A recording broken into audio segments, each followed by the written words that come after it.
నమస్తే మిత్రులారా, ఈ యొక్క వీడియో మీరు కొంచెం టైం తీసుకొని వినండి. ఎందుకంటే ఈ 2 నిమిషాల్లో 3 నిమిషాల్లో అయిపోగొట్టడానికి ఇది ఫటాఫట్ ధనాధన్ మాట్లాడేది కాదు.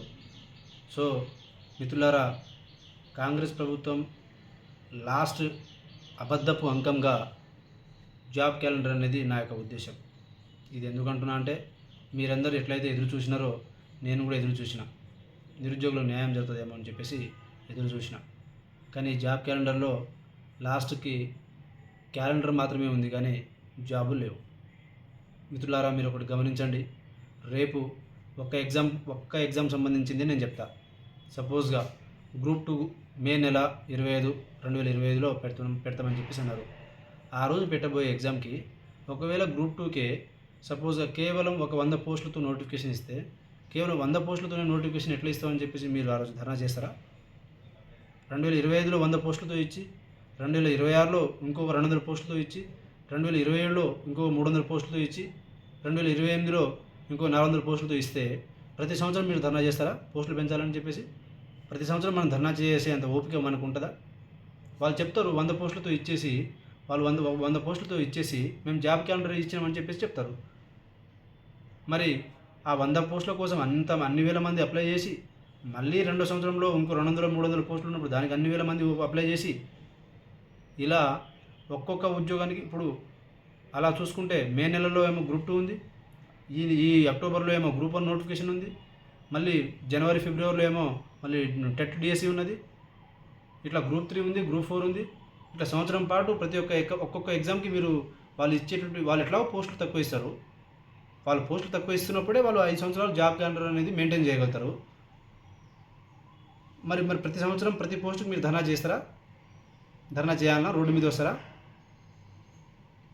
ఇది మిమ్మల్ని చాలా అంటే చాలా ఒక బలమైనటువంటి మోసం అనేది జరగడానికి ఇది ఒక కుట్ర. ఇది చాలా కుట్ర ఉంది దీంట్లో. మిత్రులారా, మీరు ఒకటి గుర్తు అర్థం చేసుకోండి. సంవత్సరంలో 2 లక్షల ఉద్యోగాలు అన్నారు. ఒక సంవత్సరం 2 లక్షల ఉద్యోగాలు అన్నారు. ఈరోజు 8వ నెల. ఈ రోజుకి వాళ్ళు ఇచ్చింది ఎంత అంటే 6060 పోస్టులు ఇచ్చినారు, పెంచి ఇచ్చినారు. ఇంత మించి ఏమైనా ఇచ్చినారా? మరి ఇక్కడే ఇంత అబద్ధం ఆడినప్పుడు రేపు ఇంకో సంవత్సరంలో ఇంకో 10,000తోనో 15,000తోనో 20,000తోనో పోస్టులు రిలీజ్ చేస్తారు. దాంట్లో సగం పోలీసులే ఉంటాయి. ఇక ఈ టీచర్లు డిఎస్సి, టెట్, గిట్టు, లేదంటే ఇటు సైడు ఇక గ్రూప్ 1, గ్రూప్ 2 ఇవి కూడా అంతే ఉంటాయి. 100, 200, 100, 200, 300 ఇట్లా ఉంటాయి. ఏరి ఇస్తారు. మరి అప్పుడు కూడా వాళ్ళు 2 లక్షల ఉద్యోగాలను చెప్పుకుంటే మరి మీ పరిస్థితి ఏంది? కాబట్టి నాకు అవగాహన ఉన్నది నేను చెప్తున్నా. నేను రెచ్చగొట్టడానికో ఇంకో రాజకీయం చేయడానికో నేను చెప్పట్లేదు. కాబట్టి రాబోయే రోజుల్లో ప్రతి ఒక్క ఎగ్జామ్కి మనం ధర్నాలు చేయలేను, మనకు ఆ ఓపిక ఉండదు, మనం చేయకూడదు. అంటే ఇక్కడ మనం ఒకటి ఖచ్చితంగా ఈసారి చిన్నగా కాకుండా ఒక పెద్ద సమూహంతో ఒక బలమైనటువంటి కార్యాచరణ అనేది ఖచ్చితంగా చేయాల్సిందే.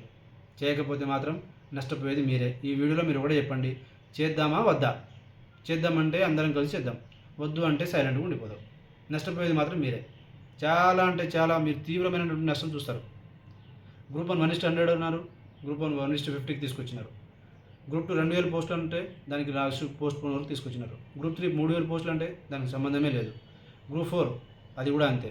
డిఎస్సి 25,000 అంటే దానికి 6,000 తీసుకొచ్చినారు.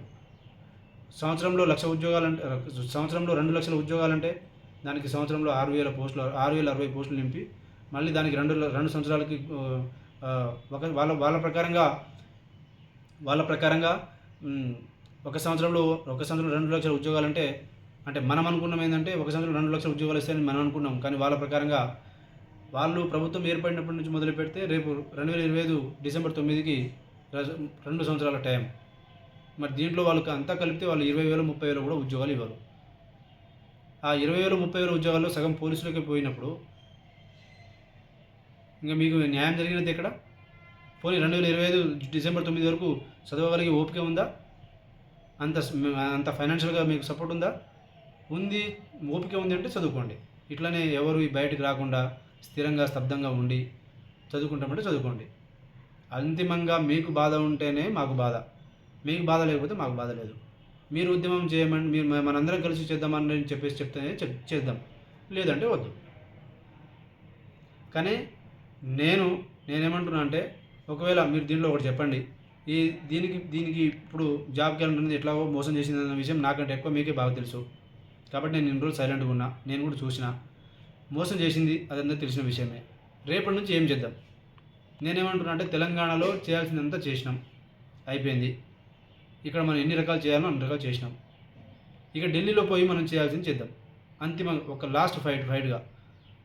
ఇక ఢిల్లీ పోయినామంటే తిరిగి ఉద్యోగాలతోనే రావాలి. సోనియా గాంధీ గారిని కలుద్దాం, రాహుల్ గాంధీ గారిని కలుద్దాం, ప్రియాంక గాంధీ గారిని కలుద్దాం. ఫస్ట్ 2 రోజులు రిప్రజెంటేషన్ ఇద్దాం. వాళ్ళని కలవడానికి ప్రయత్నం చేద్దాం.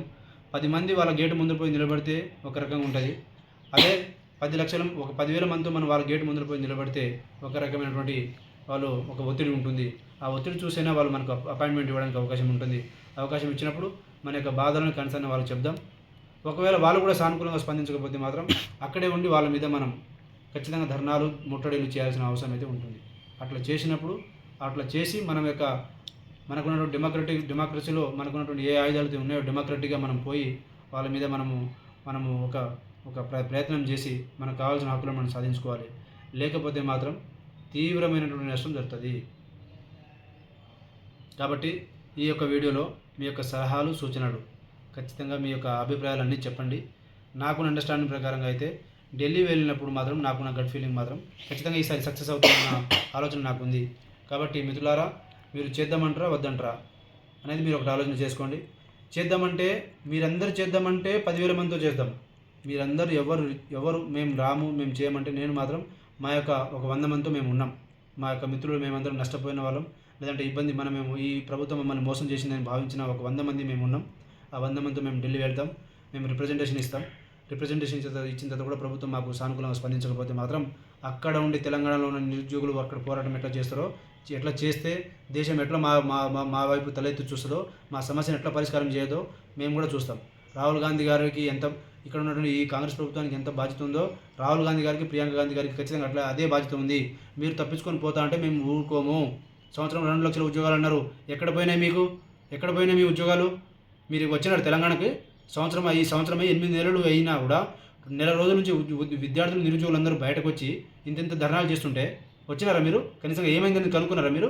ఈరోజు జీవో నెంబర్ 46 అభ్యర్థులు రోడ్డు మీద 2వ రోజు నైట్ రోడ్డు మీద పడిగాపులు కాస్తున్నారు. ఆ రోజు డిఎస్సీ అభ్యర్థులు 4 రోజులు వర్షాలు తడుచుకుంటూ ధర్నాలు చేసినారు. ఈ సన్నాసి ప్రభుత్వానికి ఇంకా వీళ్ళకి బాధ్యత లేదా? ఉద్యమాలు చేయకపోతే, పోరాటం చేయకపోతే వీళ్ళట మాట వింటారండి. ఇంత చేస్తేనే వీళ్ళు కనీసంగా ఇంత చేసినా కూడా వీళ్ళకి మనకి లాస్ట్కి జీవో నెంబర్ 29 అని చెప్పేసి మనకు మోసం చేసినారు. జీవో నెంబర్ 55 పక్కన పెట్టేసి జీవో నెంబర్ 29 తీసుకొచ్చినారు. అక్కడ మోసం చేసినారు. జాబ్ క్యాలెండర్ 50,000 ఉద్యోగాలు అన్నారు. లాస్ట్కి ఒక్క ఉద్యోగం కూడా లేదు. ఆ జాబ్ క్యాలెండర్ మాత్రమే ఉంది కానీ జాబులు లేవు. మరి ఇట్లా చూస్తూ ఎవరికి వాడు అక్కడ కూర్చొని ఎవరి ఉద్యోగాలు వాళ్ళు ప్రిపేర్ అయ్యి మరి వాళ్ళు వచ్చినటువంటి ఒక ఖాళీగా ఉన్నటువంటి జాబ్ క్యాలెండర్కి మీరు చూసుకుంటూ ఈ తారీఖు వస్తుంది, ఈ నెలకు వస్తుంది అని చెప్పేసి చదువుకుంటూ అట్లా కూర్చుంటారా? లేదంటే మీరు బయటకు వచ్చి మీ యొక్క కన్సర్న్ని, మీ యొక్క పెయిన్ చూపిస్తారా? కాబట్టి మిత్రులారా, నేను ఏమంటున్నా అంటే ఇక మీరు ఆలోచన చేసుకోండి. మరి మీరు అనుకోవచ్చు ఇంకెన్ని రోజులు చేస్తామంటే ఖచ్చితంగా వారం 10 రోజులు, అంతకుమించి మనం చేయం. దాని తర్వాత ఆపేద్దాం. దాని తర్వాత ఇదే లాస్ట్ అండ్ ఫైనల్గా ఒక వారం రోజులు, ఒక 10 రోజులు ఒక బలమైనటువంటి ఉద్యమం అనేది ఢిల్లీ సాక్షిగా మనం చేద్దాం. అక్కడ చేసిన తర్వాత కూడా మనకు న్యాయం జరగకపోతే సైలెంట్గా ఉండిపోదాం. మనకంటూ ఒక టైం వస్తుందిగా, అప్పుడు మనం చూపించుకుందాం మనం ఏం చేయాలో, మనం ఏం చేయగలుగుతామో, మన శక్తి ఏందో, సత్తా ఏందో మనం అప్పుడు సమయం వచ్చినప్పుడు. గత 10 సంవత్సరాల నుంచి పాలిస్తున్నటువంటి ప్రభుత్వాన్ని మనం బుద్ధి చెప్పినాం. వీళ్ళకి ఎంతండి? మనకు అవకాశం రాదా? టైం రాదా మనకి? కాబట్టి నేను ఒకటే చెప్తున్నా, మనము ఒత్తిడి చేసి ఇంతవరకు చేసుకుంటూ వచ్చినాం. ఇక లాస్ట్ చివరి అంకంగా మనం ఢిల్లీకి వెళ్దాం, మనం పోరాటం చేద్దాం. అందరం కలిసి పోదామంటే 10,000 మందితో పోదాం. మీరు ఎవరు రాకపోతే మేము 100 మందితో పోతాం. పోయేటోళ్ళని మీరు సపోర్ట్ చేయండి. అంతేగాని వీళ్ళ వెనకాల వాడున్నాడు, వీడున్నాడు, ఈయన ఎంత తీసుకున్నాడు, నా మీద మీరు క్రిటిసిజం చేసే ముందులో ఒకటి ఆలోచన చేయండి. నా మీద క్రిటిసిజం చేస్తే మీకేమొస్తుందండి? మోతీలాల్ కాబట్టి మోతీలాల్ అంటూ 100 మంది తయారవుతారు. కానీ అంతిమంగా నిరుద్యోగులన్నీ మోసపోతున్నారు. వాళ్ళ మాట విని, వీళ్ళ మాట విని నా మీద క్రిటిసిజం చేసి నేను మరి దీక్ష విరమించినందుకు నా కాంగ్రెస్ ప్రభుత్వం సహకరిస్తే నేను మళ్ళీ ఈ ఉద్యమాలు మరి నేను ఢిల్లీ వరకు పోయి మళ్ళీ ఇప్పుడు ఈరోజు మళ్ళీ నేను ఢిల్లీ పోతా అని చెప్పేసి కాంగ్రెస్ పార్టీ పైసలు ఇచ్చి నాకు ఉద్యమం చేయమని అంటారా?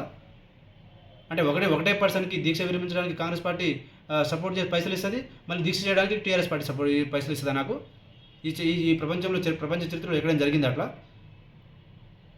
కాబట్టి మీరు నా మీద కాన్సన్ట్రేట్ చేయడం కాదు, నా మీద కామెంట్లు చేయడం కాదు, నా మీద నీకు 4 లక్షల 2 లక్షల ఉద్యోగం 2 లక్షల ర్యాంక్ ఎట్లా వచ్చింది? అరే నాకు మ్యాథ్స్ రాదు భయ్. మ్యాథ్స్ రాకపోతే నాకు 2 లక్షలు కాకపోతే 2 లక్షలు కాకుండా నాకు 200 ర్యాంక్ వస్తుందా, 2000 ర్యాంక్ వస్తుందా? మరి మీ దాంట్లో చాలామందికి హిస్టరీ సరిగా రాదు. హిస్టరీలో మరి చాలా డీప్గా కొన్ని విషయాలు ఉంటాయి, ఆ కాన్సెప్ట్స్ ఉంటాయి. ట్రూ స్ట్రగుల్ అంటే చెప్పండి మీరు, అది ఎట్లా వెళ్ళిందో చెప్పండి మీరు, ఏ ఫేజ్లో వెళ్ళిందో చెప్పండి మీరు. మీరు ఎవరిని నా ప్రయత్నం నేను చేసుకుంటూ వచ్చిన. నేను డిగ్రీ ఫస్ట్ ఇయర్లో నుంచి స్టార్ట్ చేసిన. నా ఏజ్కి నా అనుభవానికి నేను చేసుకుంటూ నా ప్రయత్నం నేను చేసుకుంటూ వచ్చిన భయ్. నాకు చదువే రాదు, నేను సీరియస్ ఆస్పిరెంటే కాదు, అసలు నేను ఏ ఎగ్జామ్ అప్లై చేయలేదు. అయితే ఏంది, కొట్లాడొద్దా? నిరుద్యోగుల గురించి కొట్లాడొద్దా? మీరు అంటున్నారు కదా, నేను అప్లై చేసినా మీరు అప్లై చేయలేదంటారు, నేను పరీక్ష రాసినా వీడు సీరియస్ ఆస్పిరెంట్ కాదంటారు, రాసిన తర్వాత నీకు ఈ ర్యాంక్ ఎట్లా వచ్చిందని అంటారు. దాని చివరికి వీరి నాయకులు ఉన్నారు, వాళ్ళ నాయకులు ఉన్నారు. మరి మీరు సైలెంట్గా అన్న, మీరు మా కోసం ఏం చేయకండి, మీరు ఏ పోరాటాలు వద్దు, సైలెంట్ కూర్చోండి అన్న, మీరు మాకు అవసరం లేదని చెప్పండి. సప్పుడు కాకుండా ప్రశాంతంగా రేపటి నుంచి మీకు కనబడను. ఈ మెడ నరాలని గుంజుతున్నాయి నాకు. నేను మీకు ఒక మాట ఇచ్చిన, మీకోసం నిలబడతాను ఒక మాట ఇచ్చిన, మాట మీద నేను మాట తప్పకూడదు కాబట్టి మీ నమ్మకాన్ని నేను వమ్ము చేయొద్దని ఒకే ఒక లైన్ మీద, నాకు చేతనైనా చేత కాకుండా నా యొక్క మనసు, నా యొక్క ఆలోచన మొత్తం మీకు న్యాయం జరిగేంతో పోరాటం చేయాలనేది ఒకే ఒక లైన్ మీద ఉన్నా నేను. కాబట్టి ఈ యొక్క వీడియోలో మీరు ఏం చెప్పాలనుకుంటున్నారో చెప్పండి. చేద్దామంటారా వద్దంటారా? చేసేటోళ్ళని సపోర్ట్ చేస్తారా, చేయరా? మీకు ఇంట్రెస్ట్ ఉందా లేదా? అంతే. జై తెలంగాణ, జై హింద్.